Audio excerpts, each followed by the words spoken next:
Hello students, hope you are doing well. Welcome to our YouTube channel Study with Hitesh sir. So as Hitesh sir already gave my introduction on the channel, so I am your new educator Tanya and I am going to teach you biology subject. So let's talk about today's video. I will teach you MCQs of full biology syllabus. I mean, it's just wow that you are getting your full biology syllabus in just one video. And my target will be 95 plus questions, and I assure you that I guarantee you that no questions will come except these questions. It's just a complete biology full package, so please enjoy this video. And one more thing is that I personally feel that if you revise your MCQs in the form if you revise your whole subject or any subject except bio in the form of MCQs, there are more chances that you will retain these answers more. Okay, so it will be, as I already told you, that it will be a quick MCQ series in just 60 minutes. It can be a 1 or 2 minute up down, but approximately it will be a 1 hour video. So I hope you will like this session, guys, and please give your full support. So these are made with really hard work, so please guys support as much as you can, and please share this quality content with your friends as well. Okay, so let's move ahead, guys. Okay, and one more thing is there, if you have doubt in any of the chapter of biology, please refer to these videos which are already made by Hitesh sir. These are really good videos, and you will really enjoy this while you study. Okay, so let's again move ahead. So yeah, one more request is there. Please do like, subscribe and share our channel as much as you can. As I already told you that quality content should be reached to each and every student who deserves and who wish to study. So let's start with our session now. So let's start with our first question. Okay, so my technique will be like this, that I am going to speak the question first and I will give you the options, and any student who knew the answer, please do comment down. It will be well and good. And if you don't know, so no need to worry at all. Do read the comment of other students, and please listen to my videos very carefully. Okay, so let's start with our first question first. Okay, a network of capillaries present in Bowman's capsule is called. So your options are nephrons, glomerulus, nephridia. So students who know the answer, please comment down. Just don't think that the answer will be right or wrong, just comment what you know. Okay, मतलब आप जितना लिखोगे उतना आपके memory में retain रहेगा. So the right answer for this is option B, glomerulus. So अब ये glomerulus क्या चीज़ है? अब आपके सामने ये डायग्राम बनी हुई है नेफ्रॉन की. अगर आपने एक्सक्रीटरी सिस्टम अच्छे से रीड किया है तो आपने ये सारी ये ग्लोमेरुलस टर्म सुना होगा कि ये ग्लोमेरुलस चीज़ है क्या. तो ये एक तरह का क्या है, कैपिलरीज का क्या होता है, ऐसे इस तरह सा कुछ गुच्छा होता है कैपिलरीज का, जो कि बोमन कैप्सूल के अंदर होता है. क्या होता है? It's a tuft of capillaries का गुच्छा होता है जो कि बोमन कैप्सूल के अंदर इम्बेंड होता है, जिसको हम क्या बोलते हैं, ग्लोमेरुलर. और इस ग्लोमेरुलस का मेन फंक्शन क्या है कि ये फिल्टर आउट करता है किसको, जितना भी आपका बॉडी का वेस्ट प्रोडक्ट है उसको क्या करता है, it filter it out. Okay, and ये इनिशिएट करता है किसको, यूरिन के फॉर्मेशन को. Okay, so I hope you got clarity regarding this question. So a network of capillaries क्या है? So the right answer will be B, glomerulus. So next move to the second question. Okay, the process of maintaining constant water content in the body is known as. So your options are osmoregulation, thermoregulation or excretion. Okay students, please comment it down. What's the right answer? So the right answer for this will be option A, osmoregulation. अब ये osmoregulation क्या होता है कि हमारे body के अंदर जो किडनी है वो रिस्पॉन्सिबल होती है किसके लिए, ऑस्मो रेगुलेशन के लिए. देखो कई बार क्या होता है कि हम पानी का इंटेक कई बार ज़्यादा कर लेते हैं, कई बार कम कर लेते हैं, तो उसको रेगुलेट करने के लिए कौन सी आपका ऑर्गन रिस्पॉन्सिबल होता है, वो रिस्पॉन्सिबल होता है किडनी। तो इस पूरी प्रोसेस को हम क्या बोलते हैं, osmoregulation. Okay students, so let's move to our next question. Urine contains nitrogenous waste in the form of A. ammonia, B. urea, C. water. So students, please again comment it down, what's the right answer? Yeah, so the right answer for this will be B. urea. अब उन्होंने पूछा है कि urine के अंदर जो, no doubt कि आपके यूरिन के अंदर अमोनिया वाटर होते हैं, बट उन्होंने पूछा जो नाइट्रोजीनियस वेस्ट है वो कौन सी फॉर्म के अंदर यूरिन में प्रेजेंट होता है। तो आंसर मैंने जैसा आपको बताया, answer is option B urea. Urea एक तरह का क्या है, एक नाइट्रोजीनियस वेट मटेरियल है जो कि एंड प्रोडक्ट होता है किसमें, यूरिन के। ओके, अब यूरिन की आपको एक बार अच्छे से कॉम्पोजिशन देख लीजिए। यूरिन की कॉम्पोजिशन क्या क्या है, इसमें आपका 96% वाटर रहेगा, 2% यूरिया आएगा एंड 2% अदर सब्सटेंसेस आ गए जिसमें आपका वेस्ट प्रोडक्ट आएगा। Okay, so this is the whole composition of urine. So do remember it students, okay? This is very important question. So next move to our fourth question. Our fourth question is hematuria is a disease in which. So your options are option A, urine which contains sugar, urine containing blood, urine contains more urea. So the right answer for this is option, so the right answer is option B, urine contains blood. कई बार आपने देखा होगा कि आपके urine में थोड़ा blood आ रहा है या थोड़े ब्लड के स्पॉट्स दिखाई दे रहे हैं, तो आप इस कंडीशन को क्या बोलोगे, इस कंडीशन को आप बोलोगे हेमोमेचूरिया। क्या बोलोगे, हेममेचूरिया। देखो कई बार क्या होता है कि ब्लड का जो क्वांटिटी है आपके यूरिन में वो वेरी कर सकता है, ठीक है। ऑब्वियसली उसको आप माइक्रोस्कोप के अंदर बिल्कुल स्टडी कर सकते हो, बट कई बार होता है कि आपके जो नेक्ड आइज में वो विजिबल नहीं होता। तो इस कंडीशन को हम क्या बोलेंगे, hematuria. Okay students, so next move to our next question 5। Urine is formed by the combination of A. ammonia and carbon dioxide, B. ammonia and glucose, C. glucose and carbon dioxide.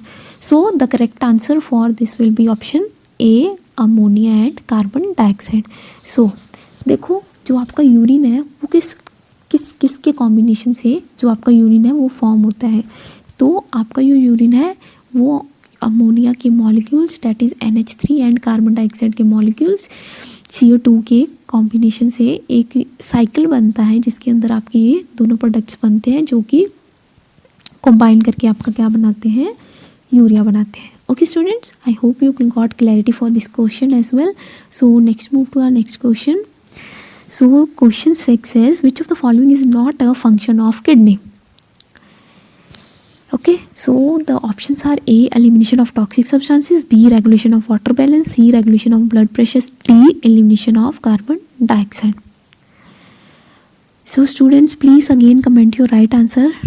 So the right answer for this will be elimination of carbon dioxide. अब ये right answer क्यों है, क्योंकि आपको पता है जो ये जितना भी कार्बन डाइऑक्साइड है वो एक्सेस कौन रिमूव करता है, लंग्स रिमूव करता है। तो मतलब किडनी में तो इसका कोई रोल नहीं है, ठीक है। So the right answer will be elimination of carbon dioxide and rest 3 are the functions of kidney.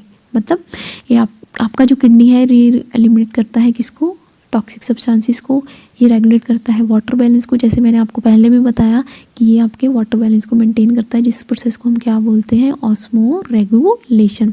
और प्लस ये आपका रेगुलेट करता है क्या, ब्लड प्रेशर भी किडनी से आपका रेगुलेट करता है। Okay students, so the right answer for this is answer D. Okay, so let's move to our next question now. So the next question is question number 7. The part of nephron which involved in reabsorption salt water is. So the options are A. PCT, B. DCT, C. loop of Henle. Okay students, so please give comment down the right answer. So the right answer for this will be PCT. What's the right answer? The right answer for this is PCT. So first of all I will tell you the full form. What's the full form of PCT? So the full form of PCT is proximal convoluted tubule.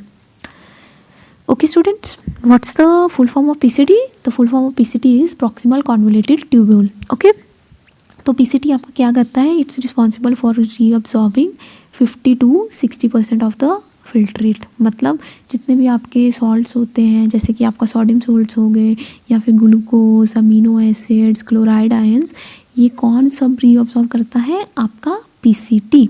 और कितने percent ये reabsorb करता है, मैंने आपको बताया 50 to 60% ये आपका सॉल्ट को क्या है, रीअब्सॉर्ब करता है। Okay students, I hope you got clarity for this question as well. So next move to our next question. This one is an easy question. Okay, so next question is kidney stones are produced by, जो आपके kidney stones produce होते हैं वो किसकी वजह से produce होते हैं। आपने लोगों में सुना भी होगा कि हाँ मेरे को किडनी में स्टोन आया है, छोटा बड़ा है ना, जो भी है। तो इसका आपको करेक्ट आंसर बताना है कि कौन सी चीज़ है जो मेनली रिस्पॉन्सिबल होती है किसके लिए, आपके किडनी स्टोन्स के लिए। Okay, so the options are option A undigested food, B urea, C precipitation of uric acid and salt like sodium oxalate. So students, please comment down the right answer. So the right answer for this is option C, precipitation of uric acid and salt like sodium oxalate.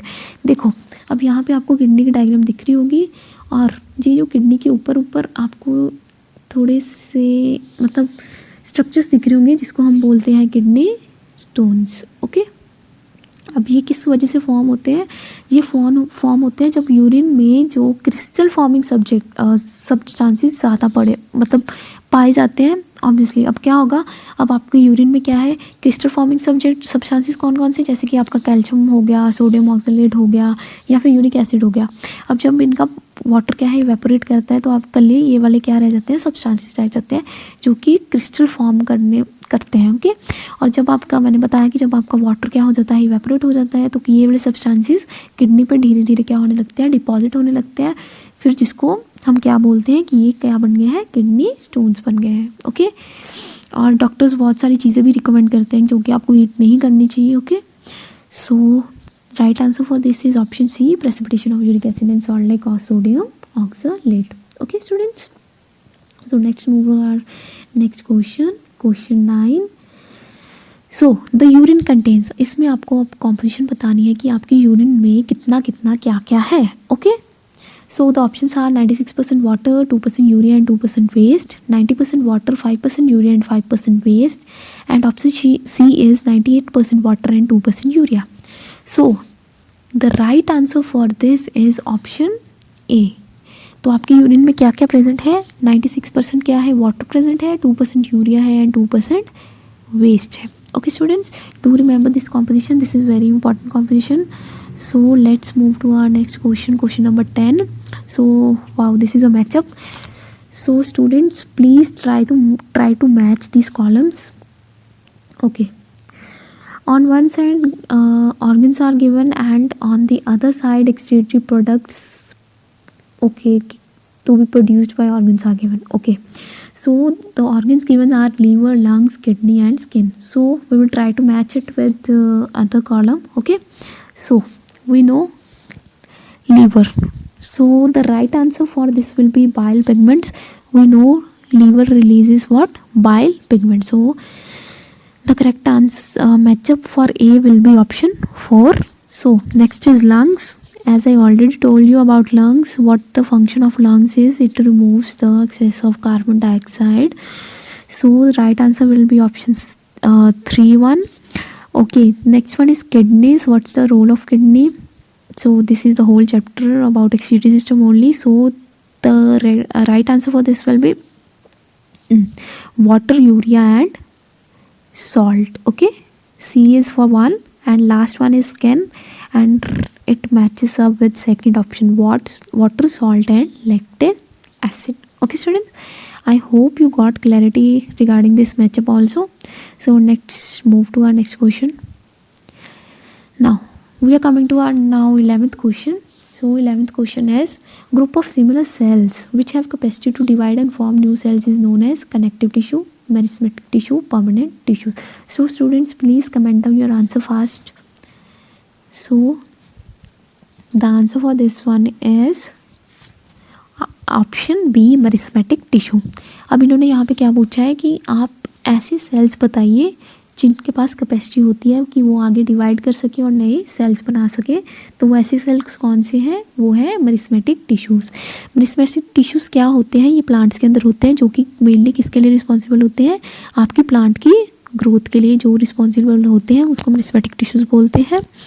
And ये generally कहाँ पे present होते हैं, या तो आपकी ये tips पे प्रेजेंट होते हैं, रूट्स पे प्रेजेंट होते हैं, या फिर आपके ब्रांचेस में प्रेजेंट होते हैं। जो आगे मेरिस्मेटिक टिश्यू है, आप जैसे डायग्राम में देख सकते हैं, ये आगे फर्दर डिवाइड होता है एपिकल मेरिस्टेम में, इंटरकैलरी में और लेटरल में। ठीक है, so the right answer for this is option B, meristematic tissue. Okay students, hope you got clarity for this question as well.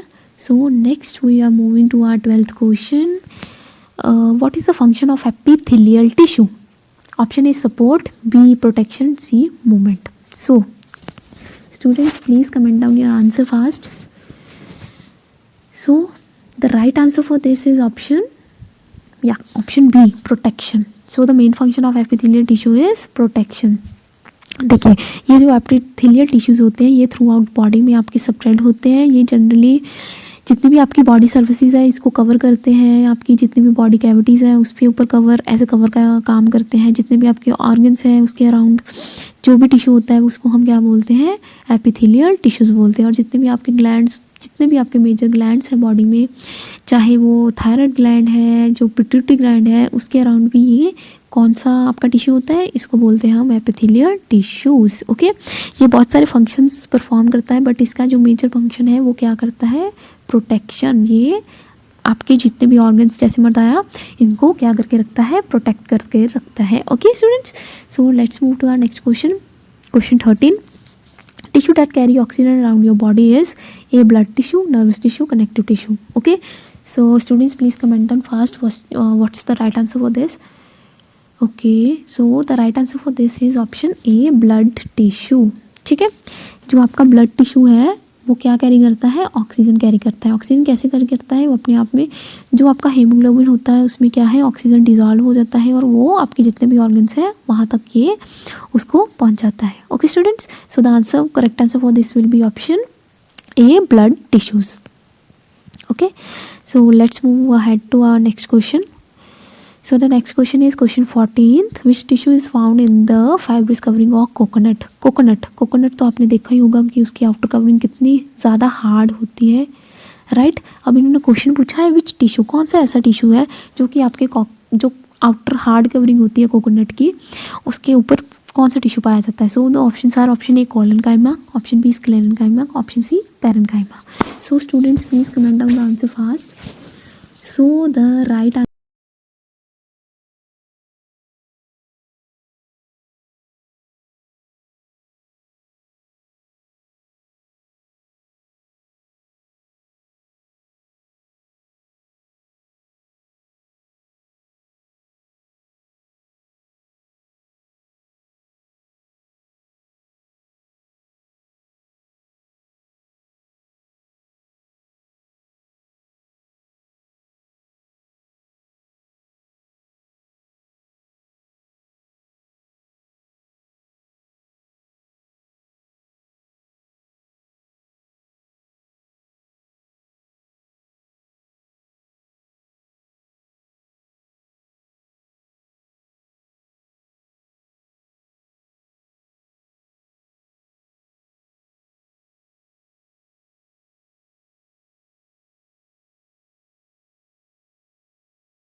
So students, our next question is question 16. So vascular bundles are composed of, जो आपके vascular bundles होते हैं पूरी plant body के अंदर वो किन किन चीज़ों के बने होते हैं, right? So I hope you understand the question. So the right answer for this is B, xylem and phloem, जिसको हम क्या बोलते हैं, वेस्कुलर बंडल्स. सो स्टूडेंट्स, जो प्लांट बॉडी होती है उसके अंदर एक पूरा वेस्कुलर सिस्टम होता है, ठीक है? इस सिस्टम के अंदर क्या होता है कि आपके जितना भी फूड है वाटर है, मिनरल्स हैं, ये क्या करते हैं, इनकी ट्रांसपोर्टेशन होती है। और किसकी हेल्प से इसकी ट्रांसपोर्टेशन होती है, वो है जाइलम एंड फ्लोएम। जो जाइलम होता है ये जनरली किसको ट्रांसपोर्ट करता है, वाटर एंड मिनरल्स को, और ये जाइलम जनरली सॉइल के अंदर होता है, राइट। सॉइल के अंदर होता है तो ये क्या करता है, जितना भी आपका वाटर है और जितने भी मिनरल्स हैं इसको अब्जॉर्ब करके ये ट्रांसपोर्ट करता है बाकी rest of the plant body में, राइट। एंड जो आपका फ्लोएम होता है ये जनरली किसको ट्रांसपोर्ट करता है, ये करता है प्रिपेयर्ड फूड। किसको, प्रिपेयर्ड फूड, जो कि by the process of photosynthesis बन जाता है, इसको रेस्ट ऑफ द बॉडी में ट्रांसपोर्ट करता है। Okay, so the correct answer for this is B, xylem and phloem. ये क्या है, ये वेस्कुलर बंडल्स हैं जो कि प्रेजेंट होते हैं आपकी प्लांट की बॉडी में। Okay students, I hope you understood this question. So let's move to our next question. Question number 17 is xylem consist of. अब देखो, जो जाइलम एंड फ्लोएम होते हैं इनके आगे भी अलग अलग पूरे पार्ट्स होते हैं। तो इन क्वेश्चन में इन्होंने पूछा है कि जो आपका जाइलम है वो किन किन पार्ट्स में डिवाइडेड है। So the correct answer for this is option A. Xylem में कौन कौन से पार्ट होते हैं, vessels, tracheids, fibres and xylem parenchyma. Okay students, so A is the correct answer and this is very important question, so do remember these. Okay, so let's move to our next question, question number 18. Okay, movement of passage of food in intestine is caused by contraction of। जब आप food अंदर मतलब खाते हो तो जब उसकी जो मूवमेंट होती है इंटेस्टाइन के अंदर, राइट, जो मूवमेंट होती है किसकी, फूड की इंटेस्टाइन के अंदर, वो जो उसके बाद जो कॉन्ट्रैक्शंस होती है वो कौन से मसल्स कॉज करता है। Okay students, so the options for this are A cardiac muscles, B unstriated muscles, C striated muscles. So students who know the answer please comment it down. So I will tell you the right answer. So the right answer for this is B, unstriated muscles, जिसको हम क्या बोलते हैं, smooth muscles भी बोला जाता है इसको। Okay students, so let's move to our next question, question number 19. so the next question is two bones are connected with each other by। मतलब जो आपकी दो बोन्स होती हैं वो आपस में किसकी हेल्प से जुड़ी होती हैं। Okay students, so your options are option A tendon, option B cartilage, option C ligament. So students who know the answer please comment it down fast. So the right answer for this is option C, ligaments. Okay students, मतलब आपकी जो दो हड्डियां होती हैं उनके बीच में क्या होता है, एक लिगामेंट होता है जो कि आपकी इन दो हड्डियों को कनेक्ट करने में हेल्प करता है। ओके, या सो आपका जो फर्स्ट ऑप्शन है वो रॉन्ग है, टेंडन। टेंडन क्यों रॉन्ग है, क्योंकि ये बोन और मसल को कनेक्ट करता है, right. And cartilage it's also not an answer, why, because cartilage एक तरह का स्पेशलाइज्ड स्केलेटल कनेक्टिव टिश्यू है। So the correct answer is answer C. Okay students, so now let's move to the next question, question number 20. Wow, again this is matchup, so this is very interesting one. So students please try to solve with me. Okay, so let's start this matchup. So we will start. Okay, so option A is given histology. So students see what will be the right answer for this. Obviously it's the study of tissues. Study of tissues is known as histology. Now we will move to the next, meristem. मैंने आपको पिछले question में भी बताया था, एक होता है मेरिस्टेम टिश्यू, राइट। तो मेरिस्टेम टिश्यू में इसका राइट आंसर कौन सा है, इसका राइट आंसर है growing tips of the roots. मैंने आपको बताया था कुछ इस तरह का स्ट्रक्चर होता है जिसमें कि मेरिस्टेम टिश्यूज़ प्रेजेंट होते हैं। इसमें ये जनरली प्रेजेंट होता है ग्रोइंग टिप्स ऑफ दी आपके जितने रूट्स हो गए, या फिर आपका growing tips of roots, growing tips of shoots, stems के अंदर। मतलब ये जनरली किस में हेल्प करता है, आपकी growth of the plant body में हेल्प करता है। Next is the cardiac muscles, that's very easy, that's related to heart. So next is vascular bundle. अभी मैंने आपको पिछले क्वेश्चन में ही बताया है कि वेस्कुलर बंडल्स किससे एसोसिएटेड है, ये एसोसिएटेड है जाइलम एंड फ्लोएम में, ओके। एंड ये जनरली किस में हेल्प करते हैं, transportation of food, water and minerals. Next one is neurons. So neurons, so the last choice is axon and dendrites.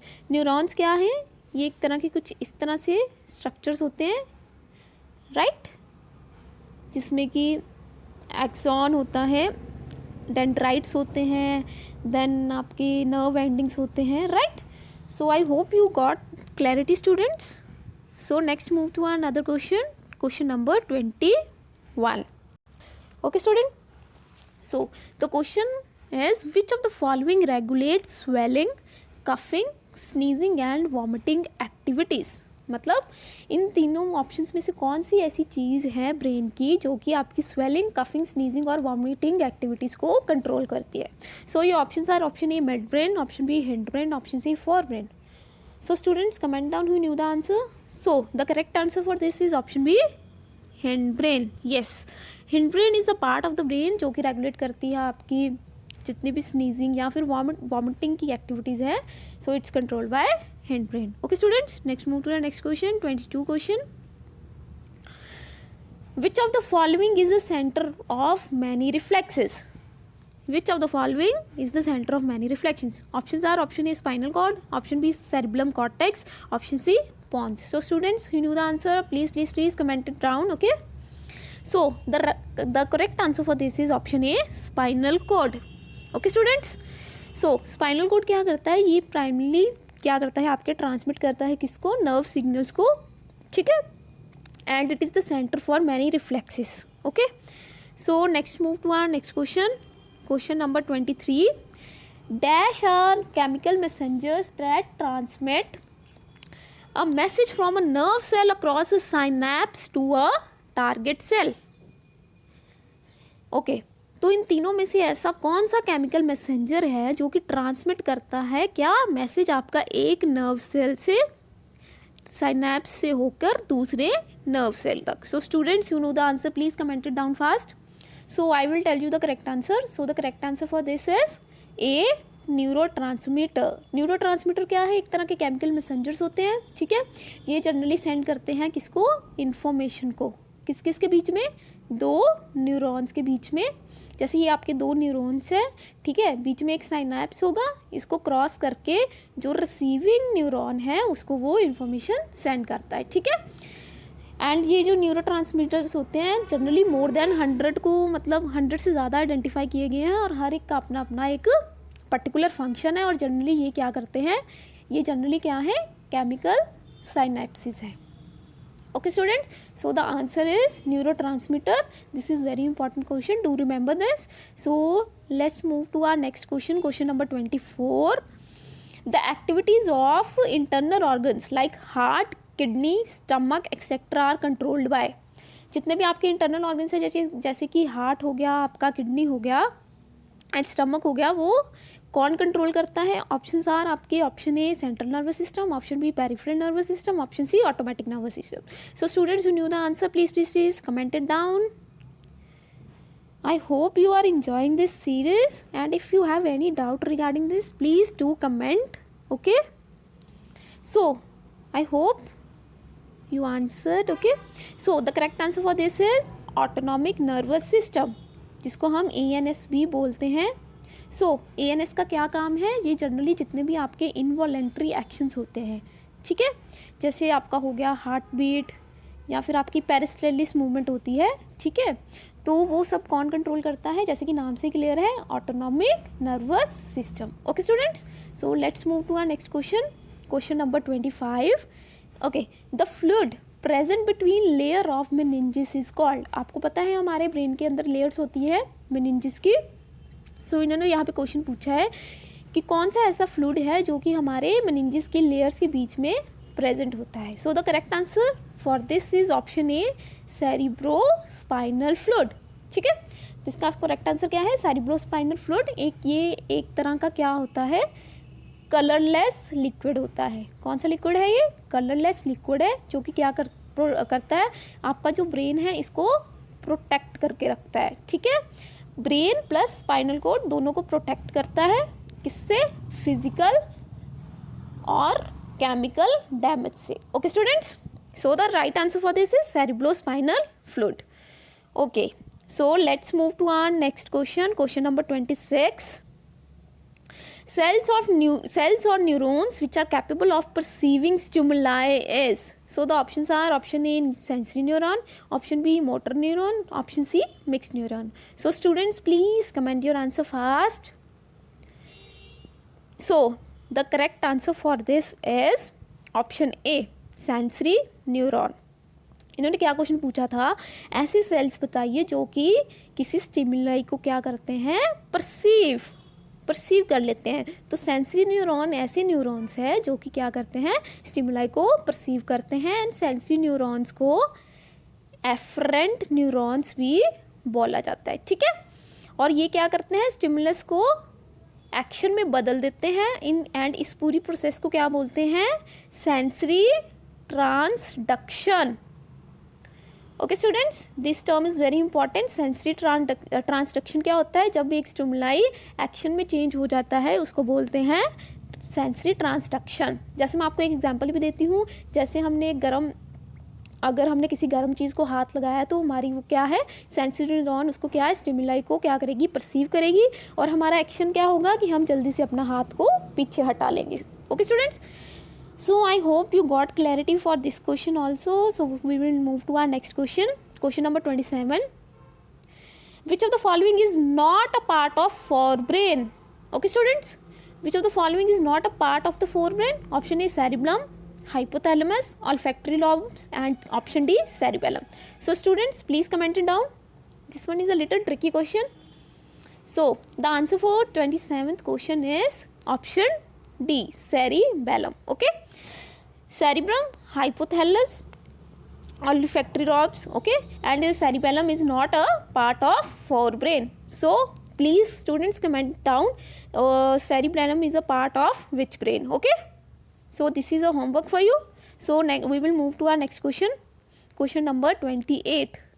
Okay, this is very easy question. Okay, the longest fiber on the cell body of a neuron is called. I hope आप सबने neuron का structure तो देखा ही होगा।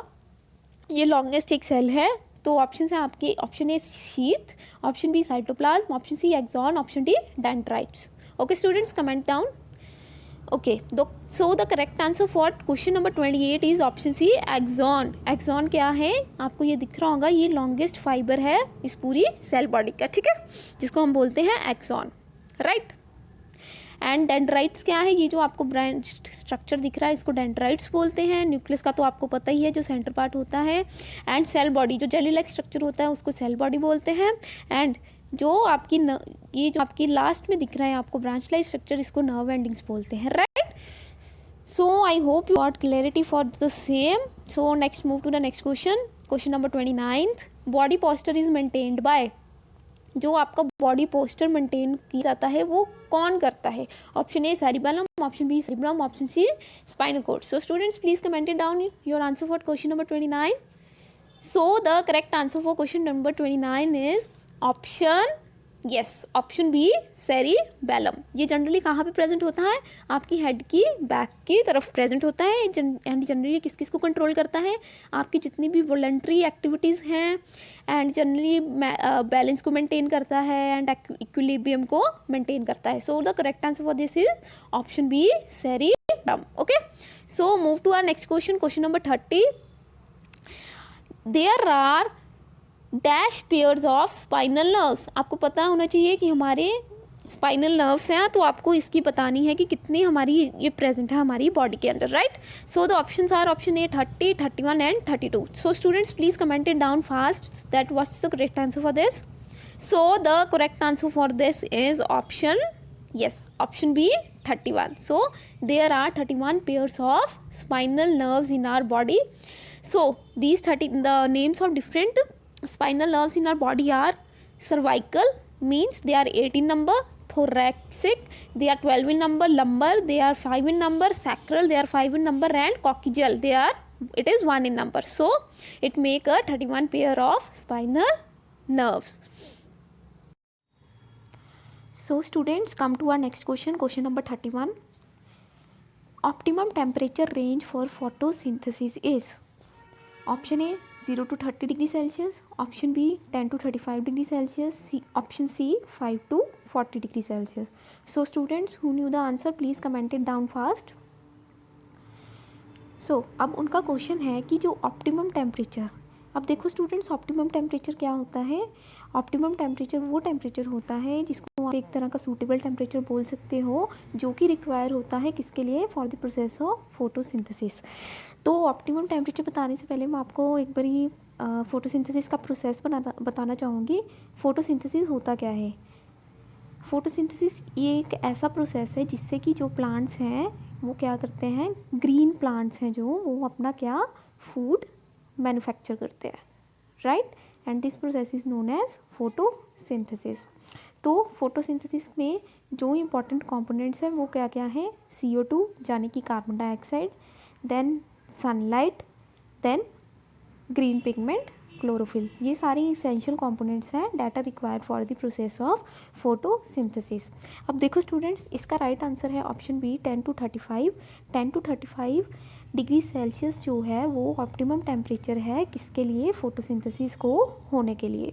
अब यही suitable temperature क्यों है, क्योंकि इसी पर्टिकुलर टेम्परेचर के ऊपर क्या है, जो फोटोसिंथेसिस एंजाइम्स हैं वो एक्टिवेट होते हैं and they work well, and therefore green plants perform their photosynthesis. So the correct answer for this is option B. So I hope students you got the answer right. So we will move to our next question now. So the next question is question number 32. Dash percentage of water absorbed by roots is utilized in photosynthesis. देखो आपको पता है कि जो roots हैं plants के वो absorb क्या करते हैं, वाटर और मिनरल्स को अब्जॉर्ब करते हैं. अब इनका क्वेश्चन है कि कितने % वाटर जो अब्जॉर्ब किया जाता है रूट्स के द्वारा वो यूज़ होता है फोटोसिंथेसिस के अंदर. So students options are option A 1, B 5, C 10. So students who knew the answer, please comment it down fast. So the correct answer for this is option A 1%. That is 1% of water absorbed by the root is utilized in photosynthesis. So let's move to our next question, question number 33. Green and sorry, there is some mistake, it's not party, it's partially. Okay students, please correct it out. Okay. Green and partially white leaves are called option A colorful leaves, option B green and white leaves, option C variegated leaves. So students who knew the answer, please comment it down fast. So the correct answer for this is option C. Yes, variegated leaves. Okay. अब मैं आपको एक अच्छी सी इसकी example देखती हूँ. आपने देखा होगा आपके घर में मनी प्लांट लगा होता है, राइट. क्या लगा होता है, मनी प्लांट. और इसके आपने कभी लीव्स देखे होंगे तो वो बिल्कुल ग्रीन कलर के नहीं होते. आपने उसमें देखा होगा कि वाइट कलर के उसमें पैचेस होते हैं. तो इस तरह के लीव्स को हम क्या बोलेंगे, variegated leaves. So students hope you got clarity regarding the same. So come to our next question, question number 34. Match the following. So on one side minerals are given and then on the other side function of that particular mineral is given. So you have to match the following. So students please do match. Okay, so the minerals given on one side are first nitrogen, second phosphorus, third potassium. So we will match it now. So the function of nitrogen is it helps the plants to grow and make leaves. Okay, so the right option is option A only. Second one is phosphorus. So the function of phosphorus is to grow strong roots. Option of second is B option, right. And for the third one potassium, it makes fruit and keep a plant healthy. Okay, so the answers are same only. So students, okay, I hope you again got the clarity regarding the same. So we will come to our next question. Okay, now we will come to our question number 35. Again it's match the following. So students please do comment down Okay, so let's start. Transport of water. So what's the student right answer is? Yes, comment it down fast. Yes, transport of water xylem. जैसे मैंने आपको पहले भी बताया था, xylem and phloem क्या है? Vascular bundles है। क्या है? वेस्कुलर बंडल्स है जो कि आपके क्या करते हैं? Transportation of food and water में हेल्प करते हैं। और इसमें जो आपका जाइलम है वो किसके लिए हेल्पफुल होता है? Transportation of water from the roots to the other parts of the plant, right. So come to the next, second, green plants. Green plants का सही ऑप्शन है ऑप्शन ई, ऑटोट्रॉप्स। आपने पढ़ा होगा, एक होते हैं ऑटोट्रॉप्स, एक होते हैं हेट्रोट्रॉप्स। ऑटोट्रॉप्स क्या होते हैं?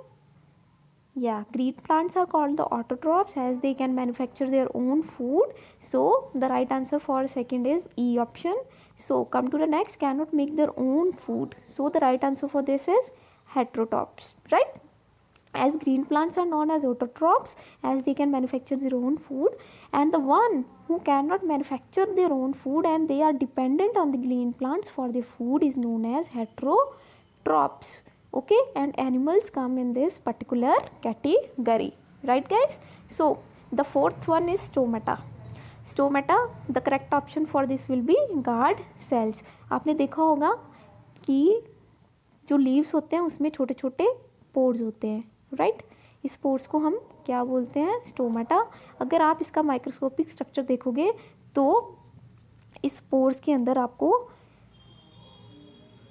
ये कुछ इस तरह के आपको सेल्स मिलेंगे जिसको हम क्या बोलते हैं? गार्ड सेल्स बोलते हैं, जो कि ओपन एंड क्लोज हो सकते हैं, right students? So the last one is chlorophyll. So the correct answer for this chlorophyll is, as you know it's very easy, green pigment, जो कि प्लांट्स के अंदर प्रेजेंट होता है to manufacture their own food. Okay students, hope you got clarity for the same. So next move to our next question. Okay, next question is question number 36. The process by which food is transported from one place to another in plants is called? Option A, translation. Option B, transpiration. Option C, translocation. So students, please comment down what will be the right answer. Okay, so translocation. अब जैसे आपको मैंने पहले भी बताया है कि देखो, प्लांट्स के अंदर जो है, आपको पता है जो प्लांट है वो पूरा ग्रीन कलर का नहीं होता, right? I will make like this. Okay, this is a plant. Okay, अगर ये इसका ग्रीन पार्ट है तो ये इसका नॉन ग्रीन पार्ट है. आई मीन इसकी स्टेम्स हो गई, इसके रूट्स हो गई, ये सब क्या है? नॉन ग्रीन पार्ट्स हैं, and they can not manufacture their own food. You know that students कि जो सिर्फ ग्रीन प्लांट्स है इसके अंदर क्या होता है? Chlorophyll, and they can only manufacture their own food. So translocation क्या है? ये एक तरह का प्रोसेस है कि जब जो ग्रीन प्लांट्स फोटोसिंथेसिस की हेल्प से अपना फूड को मैन्युफैक्चर करते हैं, तो जब ये फूड दूसरे पार्ट पे पहुंचता है, आई मीन ये ट्रांसपोर्ट करता है दूसरे पार्ट्स को भी, तो अब फूड चाहिए ना, तो जब इसका ट्रांसपोर्टेशन होता है फूड का दूसरे पार्ट में with the help of phloem, तो उस प्रोसेस को हम क्या बोलते हैं? Translocation, right students? I hope you got the clarity. अगर आपको कोई भी प्रॉब्लम है, किसी भी चीज़ में क्वेरी है, कोई भी आपका डाउट है, तो प्लीज़ प्लीज़ प्लीज़ नीचे कमेंट ज़रूर करिएगा, and I will solve your each and every query. Okay students, so let's move to our next question. Question number 37. Right student, which of the following events occur during the photosynthesis? So your options are option A, absorption of light by chlorophyll, conversion of light energy into chemical energies, splitting of water into hydrogen and oxygen, conversion of carbon dioxide into glucose. So students, what will be the right answer? Okay, so the right answer is all of these options is correct. Okay, अगर आप इसको ध्यान से देखोगे तो photosynthesis में क्या होता है? लाइट एनर्जी क्या है? अब देखो, फोटोसिंथेसिस में मैंने आपको पहले भी बताया था कि क्या है, कि आपको सनलाइट होना ज़रूरी है, क्योंकि जो फोटोसिंथेसिस है वो सिर्फ किसकी प्रेजेंस में होती है? सनलाइट की प्रेजेंस में होती है. So first one is also correct, right? Conversion of light energy into chemical energy, second one is also correct, क्योंकि फोटोसिंथेसिस में क्या है? लाइट एनर्जी आपकी किस में कन्वर्ट होती है? केमिकल एनर्जी में. Splitting of water into hydrogen and oxygen, photosynthesis में एक और चीज़ आपका मेन कंपोनेंट है water. Water is very mandatory in the process of photosynthesis, और ये बाद में किसमें ये स्प्लिट हो जाता है हाइड्रोजन एंड ऑक्सीजन में, जिसमें आपको पता ही है कि फोटोसिंथेसिस में क्या रिलीज होता है, oxygen. And third one is also correct, conversion of carbon dioxide into glucose. Plants को क्या चाहिए होता है अपनी फोटोसिंथेसिस को परफॉर्म करने के लिए, कार्बन डाइऑक्साइड, जो कि बाद में किस में कन्वर्ट हो जाता है, ग्लूकोज में। सो students, hope you got clarity for the same. So let's move to our next question, question number 38. So next question is, students, question number 38, right? Stomata are open when the guard cells are dash. Option A turgid, option B shrank, option C same. So आपको पता है जो green leaves होते हैं उसके अंदर छोटे छोटे क्या होते हैं, पोर्स होते हैं। एंड ये जो गार्ड सेल्स है किसके अंदर प्रेजेंट होते हैं, इन पोर्स के अंदर कुछ ऐसे बीन शेप्ड क्या होते हैं, सेल्स होते हैं, जिसको हम क्या बोलते हैं, guard cells.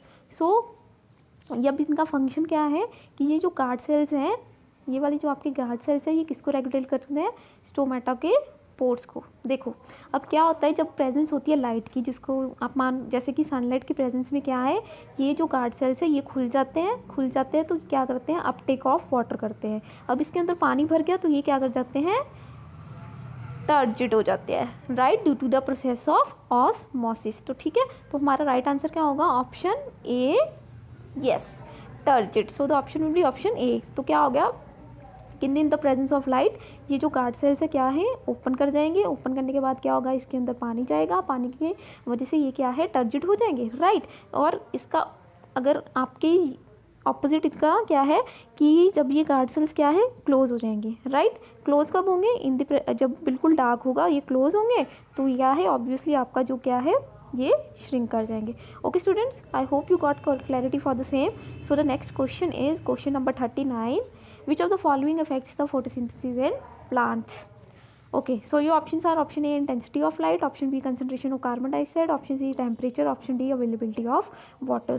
So students, if you know the answer, please comment it down fast. Right. So the correct answer is all of these. Okay. Intensity of light, जैसे कि आपको पता है जितनी ज़्यादा इंटेंसिटी होगी लाइट की, फोटोसिंथेसिस उतनी फास्ट होगी, राइट। जितना आप देखो अगर सनलाइट कम होगी तो फूड मैन्युफैक्चरिंग की क्वांटिटी भी कम होगी, अगर आपका लाइट की इंटेंसिटी ज़्यादा है तो उसके अकॉर्डिंग वो वेरी कर जाएगा, right. Concentration of carbon dioxide के भी ऐसे है, it's also important for one of the important factor for photosynthesis. Temperature, जैसे कि मैंने आपको बताया था, एक क्या होता है, ऑप्टिमम टेम्परेचर होता है 10 से लेके 35 डिग्री सेल्सियस तक, जिसकी हेल्प से क्या होता है कि इसी में ही जो इंजाइम्स हैं जो चाहिए होते हैं फोटोसिंथेसिस के लिए, वो क्या हो जाते हैं, वो एक्टिव वेट हो जाते हैं, और जिसकी वजह से क्या होती है, आपकी पूरी प्रोसेस होती है फोटोसिंथेसिस की। अवेलेबिलिटी ऑफ वाटर, ये तो मैंने आपको पहले ही बताया था कि वाटर एक इंपॉर्टेंट कंपोनेंट है किसके लिए, फोटोसिंथेसिस के लिए। So the right answer is all of these are important factors which affect the photosynthesis. Okay students, so let's move to the next question, question number 40। The amount of carbon dioxide released during respiration is equal to the amount used during photosynthesis is called. So the options are option A composition point, option B condensation point, option C equilibrium. Okay, equilibrium. So students who know the answer, please comment it down. Yeah, so the right answer for this is option A compensation point. Okay, ये कैसा point होता है, जब आपकी जो carbon dioxide release होती है respiration के दौरान, वो जब इक्वल हो जाए, जब आपकी फोटोसिंथेसिस के दौरान उसको यूज़ किया जाता है, राइट। जब क्या है, कार्बन डाइऑक्साइड दोनों इक्वल हो जाए, जब रेस्पिरेशन में आपको पता है कार्बन डाइऑक्साइड क्या है, रिलीज होती है, फोटोसिंथेसिस में कार्बन डाइऑक्साइड यूज़ की जाती है प्लांट्स के दौरान, प्लांट्स के द्वारा। तो जब ये दोनों इक्विलिब्रियम में आ जाए तो उस पॉइंट को हम क्या बोलते हैं, compensation points. Okay, I hope students you got the clarity. So next come to the next question. Okay, this one is repeated slide, so ignore it guys. Okay, so next question is question number 41, which of the following remains open every time? Okay students, this one is an easy question. Option A stomata, option B guard cell, option C lenticels. Okay students who knew the answer, please comment it down fast. Okay तो इन्होंने क्या question पूछा है, इनमें से कौन से options में से ऐसी कौन सी चीज़ है जो सारा टाइम, एवरी टाइम जो कि ओपन रहती है। तो इसका राइट आंसर है ऑप्शन सी, लेंटिसल्स। आप इस चीज़ को देख रहे हो, स्टेम को, तो इसके अंदर ये जो आपको चीज़ें दिख रही हैं ऐसे कुछ, तो ये क्या है, लेंटिसेल्स हैं, राइट। तो स्टोमेटा और गार्ड सेल्स, तो ऑप्शन बिल्कुल इनकरेक्ट है, क्योंकि मैंने आपको पिछली स्लाइड में ही अभी बताया कि स्टोमेटा क्या आती है, जो आपके लीव्स के अंदर स्मॉल स्मॉल पोर्स होते हैं उनको हम क्या बोलते हैं, स्टोमेटा। और मैंने क्या बोला था कि जो स्टोमेटा क्या है, जब डे लाइट होती है तब ये ओपन होते हैं, और जब ये डार्क हो जाता है तो ये क्या हो जाते हैं, क्लोज हो जाते हैं। Okay students. और गार्ड सेल्स भी इसका आंसर नहीं होगा, क्योंकि स्टोमेटा के अंदर ही क्या होते हैं, आपके गार्ड सेल्स होते हैं। So right answer will be answer C, lenticels. So let's come to the next question students. Next question is question number 42। Why ploughing और tilling of the soil is important. अब ये ploughing और tilling क्या चीज़ है, जब आप कोई भी फसल उगाते हो तो उससे पहले क्या है, सॉइल को कुछ इस तरह से टिल किया जाता है with the help of tractor, या फिर जो हल होते हैं उसकी हेल्प से क्या किया जाता है, टिलिंग या फिर उसकी प्लोइंग की जाती है। अब उन्होंने बोला है कि इनमें से कौन सा ऑप्शन सही है, कि क्यों ये टिलिंग इम्पॉर्टेंट क्यों है। सो the options are it create air spaces between the soil particles, it provide oxygen for the roots, or option C both A and B. So students please comment the answer fast. Okay, so तो इसका correct answer है both option C, क्योंकि जो ये दोनों जो option है बिल्कुल सही है, क्योंकि ये क्रिएट करता है air space between the soil particles. देखो स्टूडेंट्स, जब ये सॉइल होती है, जब आपने इसमें फसल उगानी होती है तो पहले टिलिंग की जाती है, ताकि सॉइल को थोड़ा क्या किया जाए, थोड़ा लूज़ कर दिया जाए। लूज़ क्यों किया जाता है, ताकि इसके बीच में थोड़ी सी क्या बन जाए, एयर स्पेस आ जाए between the soil particles. And second option is also correct, it provide oxygen for the roots. So the correct answer is option C. So students, I hope you got the clarity for the same. So let's move to our question 43.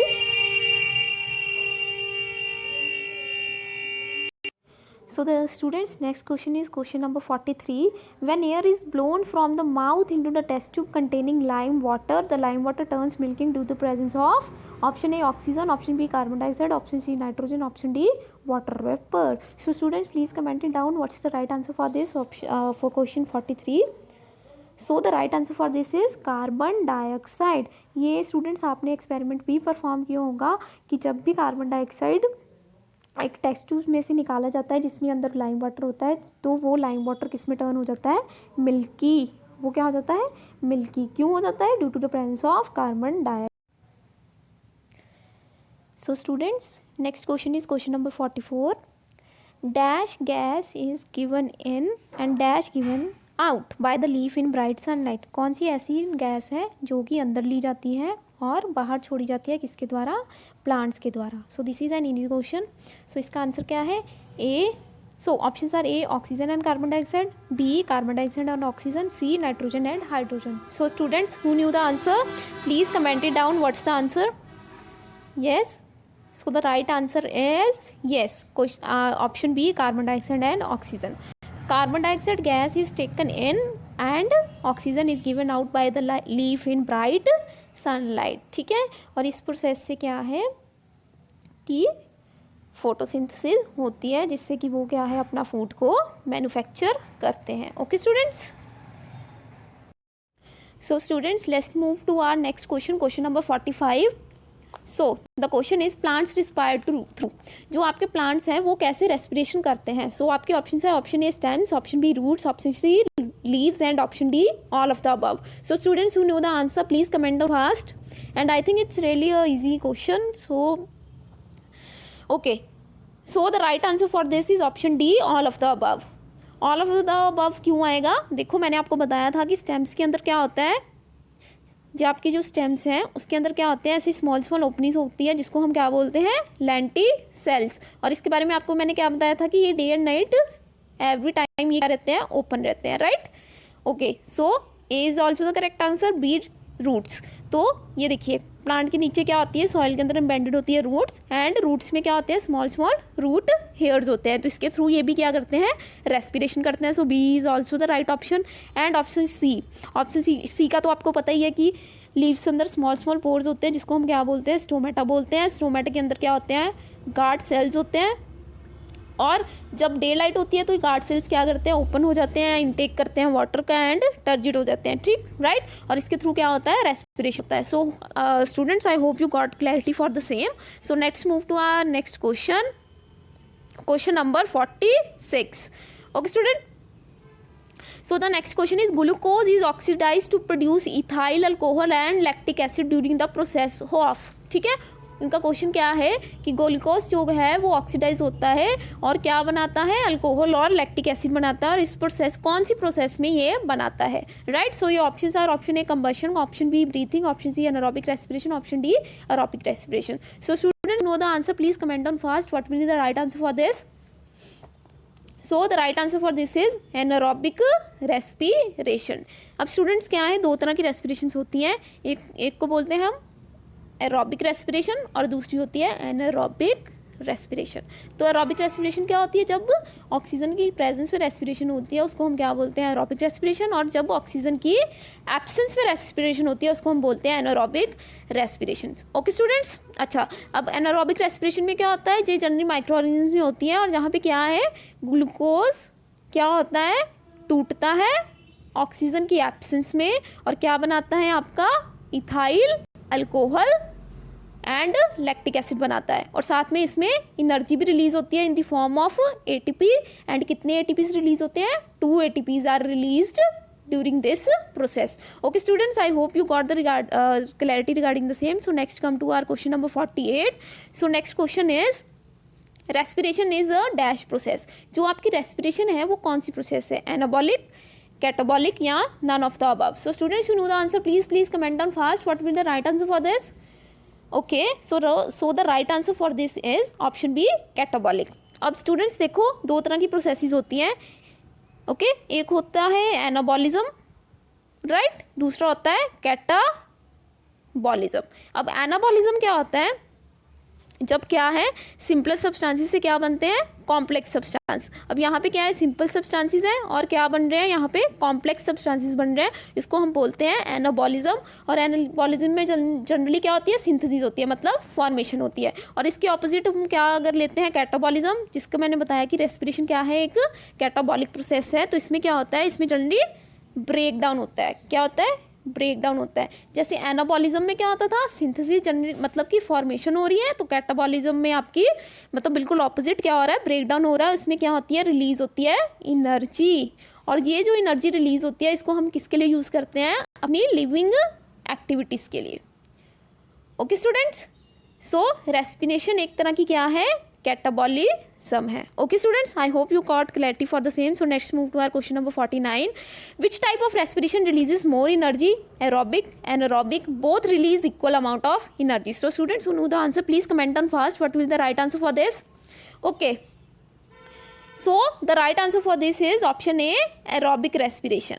Okay, जैसे मैंने आपको पहले बताया था, एक होती है aerobic, एक होती है एनारोबिक। एरोबिक मतलब कि स्टूडेंट्स अब आप बताइए, एरोबिक किसकी प्रेजेंस में होती है एंड एनारोबिक किसकी एब्सेंस में होती है। Okay, so you have to comment it down. Okay students, okay, so the right answer मैंने आपको बताया क्या है, एरोबिक रेस्पिरेशन। तो क्या है कि जब ऑक्सीजन की प्रेजेंस में, ऑब्वियसली ऑक्सीजन की प्रेजेंस में क्या है, ऑर्गेनिजम्स क्या करते हैं, ग्लूकोज को मतलब C6H12O6 को किस में ब्रेक कर देते हैं, ठीक है, उसको सिंपलर सब्सटेंसेस में ब्रेक करते हैं, और साथ में क्या है, एनर्जी रिलीज होती है, कितनी मॉलिक्यूल्स, 38 ATP मॉलिक्यूल्स रिलीज होते हैं, किसमें, एरोबिक रेस्पिरेशन में, ठीक है।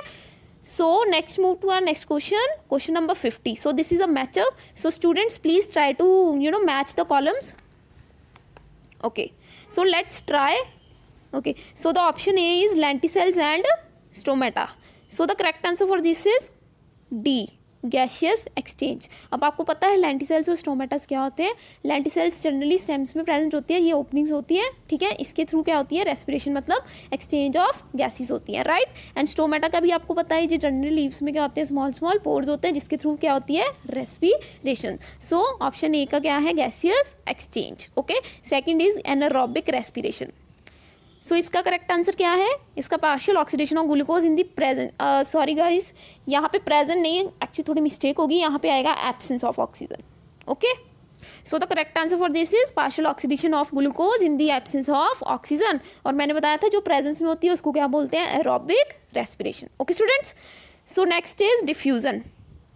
The correct answer for diffusion is root, stems and leaves. जो गैसेस एक्सचेंज होता है वो कौन सी प्रोसेस से होता है, डिफ्यूजन। एंड आपको पता है जो गैसेस में मोस्टली प्रोसेस होती है उसको क्या बोलते हैं, diffusion. So next is D fermentation. Okay, आपको पता है, आपने यीस्ट के बारे में सुना होगा जिसको हम जनरली बेकिंग में भी यूज़ करते हैं, राइट। तो यीस्ट में क्या होती है, फर्मेंटेशन होती है, जिसके आपके जितने भी प्रोडक्ट्स हैं उससे क्या हो जाते हैं, उसमें क्या हो जाती है, फूल जाते हैं, right. So correct answer of fermentation is yeast. Okay, so last one is oxidation of food. So this is respiration. Respiration की प्रोसेस का तो आपको पता ही है, जब क्या है, फूड की ऑक्सीडेशन होती है, जिसको हम रेस्पिरेशन को कौन सी प्रोसेस भी बोलते हैं, हम कैटाबॉलिज्म हो रहा है इसके अंदर, ठीक है।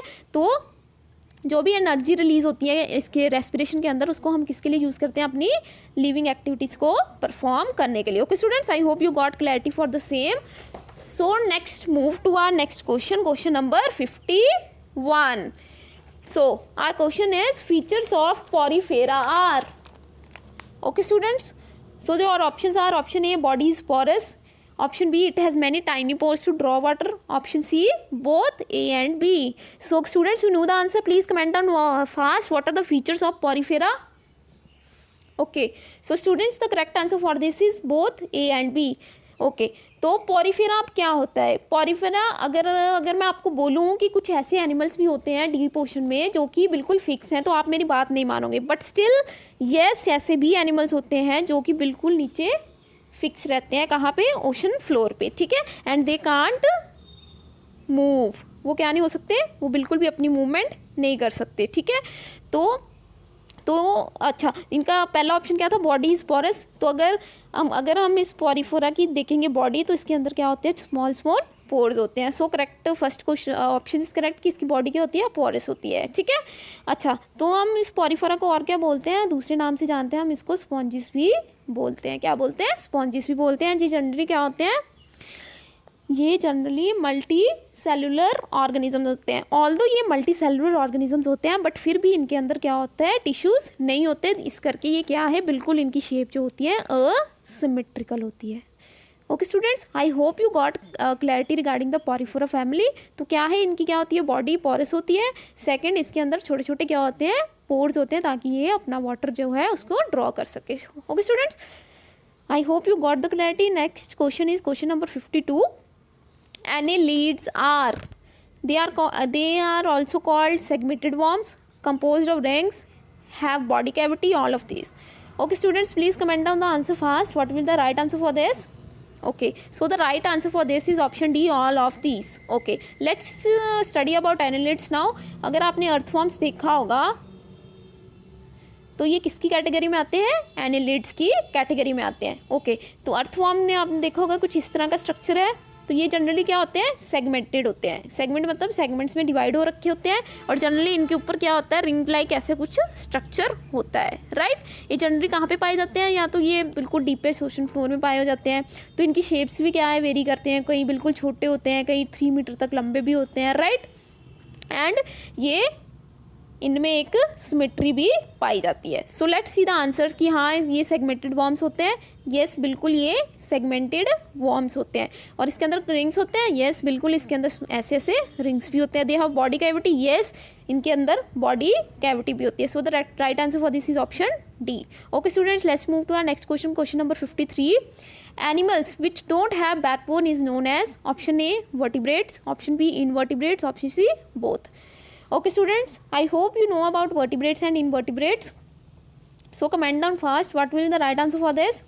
So the right answer for this is invertebrates. Invertebrates ऐसे एनिमल्स होते हैं जिनकी बैकबोन नहीं होती। ओके स्टूडेंट्स, अब इनवर्टिब्रेट्स क्या होते हैं, जिसकी मैंने बोला बैकबोन नहीं होती या फिर उनका वर्टिब्रल कॉलम नहीं होता है। एंड वर्टिब्रेट्स कौन होते हैं, जिनके जिनकी बैकबोन होती है। ओके, मैं आपको इनवर्टिब्रेट्स का एक एग्जांपल देती हूँ, स्पॉन्जेस।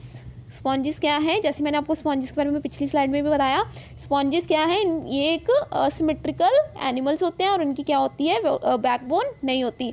अगर आपको मेरे को 2 एग्जांपल्स ऐसी और बतानी है जो कि इनवर्टिब्रेट्स हैं, and you have to comment it down. Okay students, so I hope you got the clarity for question number 53. Let's move to our question number 54. Forelimbs are modified to form wings in option A birds, option B cockroach, option C houseflies, option D spiders. So this one is a pretty easy question. So students commented down what will be the right answer for this. Yes, so the right answer for this is option A birds. अगर आपने देखा होगा birds तो सब में obviously देखे होंगे, तो आपने देखा है तो उसके जो विंग्स होते हैं वो किसकी मॉडिफाइड फॉर्म है, जो बर्ड्स की 4 लिम्स होते हैं ना, राइट, उसको ही मॉडिफाइड करके वो उनके क्या बने होते हैं, विंग्स बने होते हैं जो उनकी हेल्प करते हैं किसमें, फ्लाई करने में, right. Okay students, I hope you got the clarity for the same. So the next question is question number 55. The phylum in which animals have soft body covered with hard shells. तो आपने कहीं ऐसे animals भी देखे होंगे कि जिनकी जो बॉडी सॉफ्ट होती है बट उनके ऊपर ऐसे हार्ड सा कुछ शेल लाइक स्ट्रक्चर होता है. तो ऐसे एनिमल्स को हम क्या बोलते हैं, mollusc, arthropoda, नीमाटोडा and annelids. So students who know the answer, please comment it down. What will be the right answer for this? So the right answer for this is option A, mollusk. Okay, mollusc क्या होते हैं, generally ये एक soft body invertebrate होते हैं. क्या होते हैं, जिनकी जनरली बॉडी क्या होती है, सॉफ्ट होती है, इनवर्टिब्रेट्स होते हैं. इनके ऊपर एक शेल लाइक स्ट्रक्चर बना होता है, जो किसका बना होता है, कैल्शियम कार्बोनेट का. Okay students, okay, so the correct answer is option A, mollusk. So next move to our next question, question number 56. ओके, फंजाई आर करेक्टराइज्ड बाय, जो फंजाई हैं उसकी क्या क्या करेक्टरिस्टिक्स होती हैं. Option A mycelium and hyphae, option C chitin containing wall, option C glycogen as food reserve, option D all of this. So students you know the answer, please comment it down. What will the right answer for this. So the right answer for this is option D, all of this. Okay, fungi में क्या है, mycelium और hyphae दोनों होते हैं, chitin containing wall भी होती है, glycogen as a food reserve भी होता है. ओके, अब ये माइसिलियम क्या है, ये एक तरह का वेजिटेटिव पार्ट होता है किसका, फंगस का. आपको यहाँ पे दिख भी रहा होगा, मैंने यहाँ पे यस, ये जो आपको दिख रही है ब्रांच लाइक स्ट्रक्चर्स, इसको बोलते हैं माइसिलियम बोलते हैं. ओके, एंड ये जनरली ब्रांच लाइक होते हैं और ये जो थ्रेड लाइक होते हैं इसको हम बोलते हैं hyphae. Okay students, I hope you got clarity for the same. Next move to our next question, question number 57. Okay, animals living on a tree are called. Option A aerial, option A B arboreal, option C no culture, option D flying. So students who know the answer, please comment it down fast. So the correct answer for this is option B, arboreal. Okay students, जो अपना जो mostly time कहाँ पे spend करते हैं, अपना खाना पीना, अपना सोना, अपना खेलना कूदना कहाँ पे करते हैं, ट्रीज़ के ऊपर करते हैं. तो ऐसे एनिमल्स को हम क्या बोलते हैं, उसको बोलते हैं arboreal animals. Okay students, so next move to our next question, question number 58. Okay, joint appendages and chitinous skeletons are characteristic features of. Option A arthropoda, option B annelida, option C chordata, option D echinodermata. Okay students, who knew the answer, please comment it down. What will the right answer for this? Yes, so the right answer for this is arthropoda. ठीक है, arthropoda क्या होते हैं, इसमें generally क्या आते हैं, cockroaches हो गए, आपके स्पाइडर्स हो गए, ये स्पीसीज किस में आती हैं, आर्थ्रोपोडा के अंदर. अच्छा, मैं आपको तो कुछ करेक्टरिस्टिक्स बता देती हूँ. ये क्या है, लार्जेस्ट फाइलम है, ठीक है, लार्जेस्ट फाइलम है in animal kingdom and they are most successful species. अब ओके, सबसे ज़्यादा अगर कुछ पूछे कोई कि सबसे सक्सेसफुल स्पीसीज कौन सी है, तो वो आपके आएंगी आर्थ्रोपोडा. ठीक है, इनके अंदर कौन सी होती है, बाइलेटरल सिमेट्री होती है, मतलब ये बिल्कुल सिमेट्रिकल होते हैं. एंड क्यों होती है ऐसी सिमेट्री, इनका क्या यूज़ है, तो इसकी सिमेट्री का ये यूज़ है कि इनकी ईजिली मूवमेंट हो सकती है. ठीक है, तो ये जनरली किस किस में डिवाइड होता है, इसमें एक हेड होता है, एक थॉरैक्स होता है और एक एब्डोमेन होता है, और इसमें जनरली आपके पेयर ऑफ लेग्स भी होती हैं. सो इसका सबसे कॉमन एग्जांपल कौन सा है, जैसे मैंने आपको बताया, cockroaches are a common example of arthropoda. Okay students, I hope you got the clarity. Our next question is question number 59. Dash is a phylum of spiny skinned ski animals. ठीक है, कौन सा ऐसा है जो फाइलम है जिसका मतलब ऐसे एनिमल्स जो कि जिनके ऊपर कंडे कंडे या फिर थॉर्न्स लगे होते हैं और स्किन्ड ski एनिमल्स होते हैं. Option A echinodermata, option B epidermis, option C coelom, option D none of these. So students who know the answer, please comment it down. What will be the right answer for this? Yes, so the right answer for this is option A, echinodermata. Okay, echinoderm क्या है? एक तरह की variety होती है, ये भी invertebrate species होती है, मतलब कि इनके अंदर भी कोई बैकबोन नहीं होती है. जनरली कौन से फाइलम से बिलोंग करते हैं? एक्िनोडर्माटा. ठीक है, और इनके अंदर क्या होते हैं? हार्ड कवरिंग होती है, स्पाइनिंग कवरिंग होती है स्किन पे. Okay students, I hope you got the regarding clarity for the same. So move to our next question. Question number 60. Unicellular organism causing malaria are. So your options are option A, amoeba, option B, paramecium, option C, euglena, option D, plasmodium. So students, you knew the answer, please comment down fast. What will be the right answer for this? So the right answer for this is option D, plasmodium. ठीक है, ऐसे parasites जो कि क्या cause करते हैं? Malaria. ये generally क्या होते हैं? माइक्रोस्कोपिक होते हैं, बहुत छोटे छोटे होते हैं, सिंगल सेल होते हैं, मतलब सिर्फ ये किसके बने होते हैं? एक सेल के बने होते हैं, और ऐसे को हम क्या बोलते हैं? Plasmodium. Okay students, I hope you got clarity for the same. Next move to our question number 61. Okay, and increased sensitivity to allergen causing dilation of blood vessels. अब एक ऐसी बीमारी बताइए जिससे क्या है कि जब आप सेंसिटिविटी हो जाते हो एलर्जन, देखो कई बार आपने देखा होगा कि आपको छींकें आनी शुरू हो जाती हैं, या फिर आपकी बॉडी पे रैशेस होने शुरू हो जाते हैं, राइट? तो ये किसकी निशानी होती है? ये होती है निशानी एलर्जी की. ठीक है, तो so your options are option A anaphylaxis, option B contact dermatitis, option C eczema, option D hive. So इसका करेक्ट आंसर कौन सा है जिसमें कि आपकी इंक्रीज सेंसिटिविटी बढ़ जाती है एलर्जन कॉजिंग, और इससे आपकी जो ब्लड वेसल्स हैं वो क्या हो जाते हैं? डायलेट हो जाती है. सो करेक्ट आंसर कौन सा है इसका? Option yes, option A anaphylaxis. अब ये इससे क्या होता है कि जनरली ये एक तरह की लाइफ थ्रेटनिंग एलर्जिक रिएक्शन हो जाती है, मतलब इससे आपकी जान को भी खतरा हो सकता है. ठीक है, तो ये किस किस की वजह से होती है? या तो फूड की वजह से होगी, या किसी की वेनम की वजह से होगी, मतलब जहर की वजह से, या फिर कोई ड्रग्स हैं जो कि जिससे आप सेंसिटिव हो, आपको एलर्जी हो जाती है. ठीक है, सो तो correct answer is option A anaphylaxis. Okay students, next move to our question number 62. A lung condition in which airways become narrowed is known as. Option A asthma, option B anaphylaxis, option C contact dermatitis, option D eczema. Okay, so students, what will the right answer for this? Comment fast.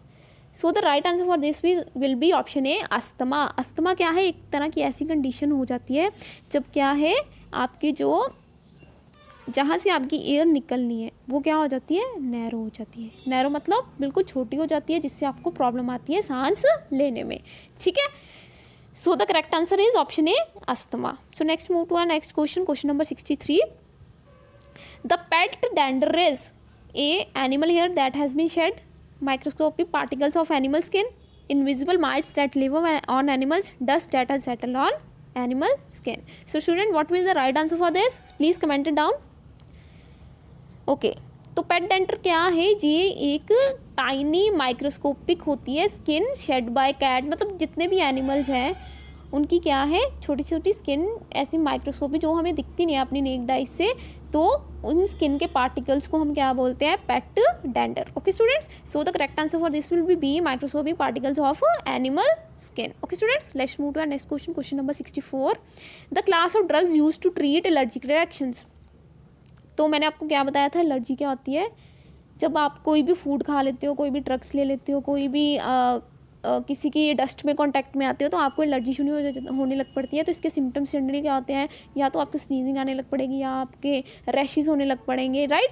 तो उन्होंने बोला है तो ऐसी allergy को treat करने के लिए कौन से ड्रग्स को यूज़ किया जाता है? तो आपके ऑप्शन है option A histamine, option B histamine inhibitors, option C antihistamines, option D antibiotics. So students who know the answer please comment it down. What is the right answer for this? So the right answer for this is yes, option C antihistamines. Antihistamines क्या है? एक तरह के drugs होते हैं जो कि treat करते हैं अगर आपको एलर्जी हो जाती है, तो उस एलर्जिक रिएक्शंस को या फिर कोई और भी एलर्जी है तो उसको ट्रीट करने के लिए ड्रग्स यूज़ करते हैं, उसको बोलते हैं antihistamines. So students, let's move to our next question number 65. Condition when amount of sun or UV rays exceed the ability of body pigment called melanin to protect the skin. So your options are option A sunburn, option B photosensitivity, option C sun allergy, option D none of this. Okay students, so what will the right answer for this? Yes, so the right answer for this is option A sunburns.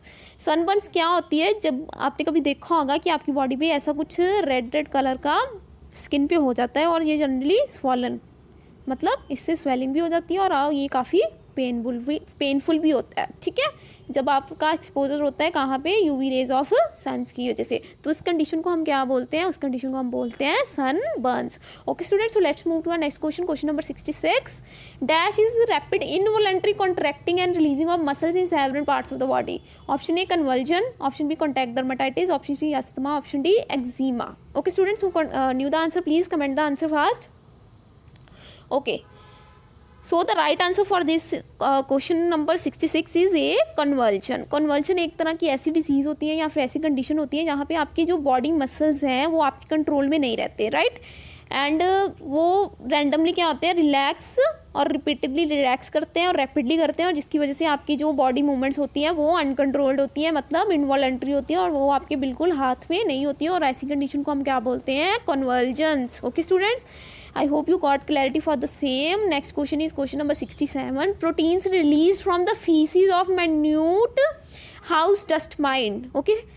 अच्छा, आपने सुना होगा कि आपके घरों में काफ़ी dust mites होते हैं, तो उनकी फीसिस से जो प्रोटीन निकलता है तो उसको हम क्या बोलते हैं। Option A dermatophagoides, option B keratin, option C tubulin, option D none of these. So students please comment down fast what is the right answer for this. yes yes, so the right answer for 67 is option A dermatophagoids। अच्छा, जो आपके dust mites होते हैं या फिर जिसको हम बोलते हैं हाउस डस्ट माइट्स, ठीक है, ये जनरली कहाँ पे आते हैं, जहाँ पे काफ़ी डस्ट होती है, ठीक है, और इनके जो फीसिस होते हैं, मतलब इनके जो वेस्ट प्रोडक्ट है, इनमें से एक प्रोटीन निकलता है जिसको हम बोलते हैं dermatophagoides. Okay students, so right answer is option A. I hope you got clarity for the same. So let's move to our next question, question number 68। Okay, anaphylaxis is the basic reaction to dash allergen, food, insect sting, venom, all of these. So students, इसका मैंने already आपको पहले भी बताया था कि anaphylaxis एक तरह की क्या है, लाइफ थ्रेटनिंग डिसीज़ है। तो ये किस किस फैक्टर्स की वजह से होती है। सो राइट आंसर प्लीज़ कमेंट कीजिए नीचे। सो the right answer for this is yes, option D all of these. Okay, तो ये अगर आप कोई ऐसा फूड खा लेते हो जिससे आपको एलर्जी है, या फिर आपको कोई बाइट कर देता है इंसेक्ट, या फिर किसी का आपको किसी का वेनम है ना, तो इन सब की वजह से क्या होता है, आपको एनाफिलैक्सिस होती है, ठीक है। Let's move to our next question, question number 69। Okay, match the following questions, match the following columns.